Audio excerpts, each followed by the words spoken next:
ஆடவர் உலகம் வேட்டியில் உதயம். உதயம் வேட்டிகள் ஷர்ட்டுகள். அண்மை செய்தி. 4 கோடி ரூபாய் பறிமுதல் செய்யப்பட்ட வழக்கில் மேலும் 2 சம்மன் அனுப்பப்பட்டிருக்கிறது. கூடுதல் விவரங்களை வழங்குவதற்காக செய்தியாளர் ஆனந்தன் இணைப்பில் இருக்கிறார்.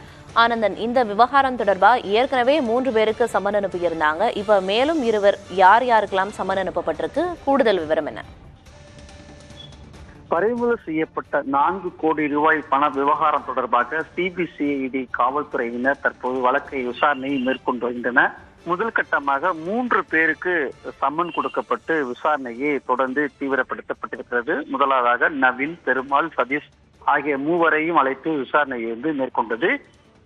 அதாவது இன்று 2 பேருக்கு சம்மன் கொடுக்கப்பட்டு இன்று ஆஜராகும்படி கூறியிருக்கிறது. குறிப்பாக முருகன் என்பவருக்கும் மற்றொரு நபருக்கும் சம்மன் கொடுக்கப்பட்டு விசாரணைக்கு அழைத்திருக்கிறார்கள்.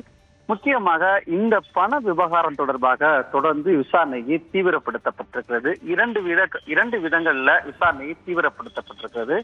பணம் எங்கிருந்து கொண்டு வரப்பட்டது, எங்கு செல்லத்திற்காக திட்டமிடப்பட்டது என்பது தொடர்பாக விசாரணையை தீவிரப்படுத்தப்பட்டிருக்கிறது.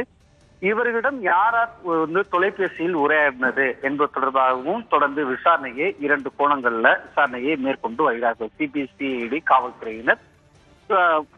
தொலைபேசி மூலமாக யாரிடம் உரையாடப்பட்டது, எங்கிருந்து இந்த பணம் எங்கு சொல்லப்பட்டது, இவர்களுடைய தொலைபேசி எங்கு மையமாக வைத்து தொடர்ந்து விசாரணையை ஒருபுறம் சைபர் கிரைம் காவல்துறையினர் உதவியை கொண்டு விசாரணையை தீவிரப்படுத்தப்பட்டிருக்கிறது.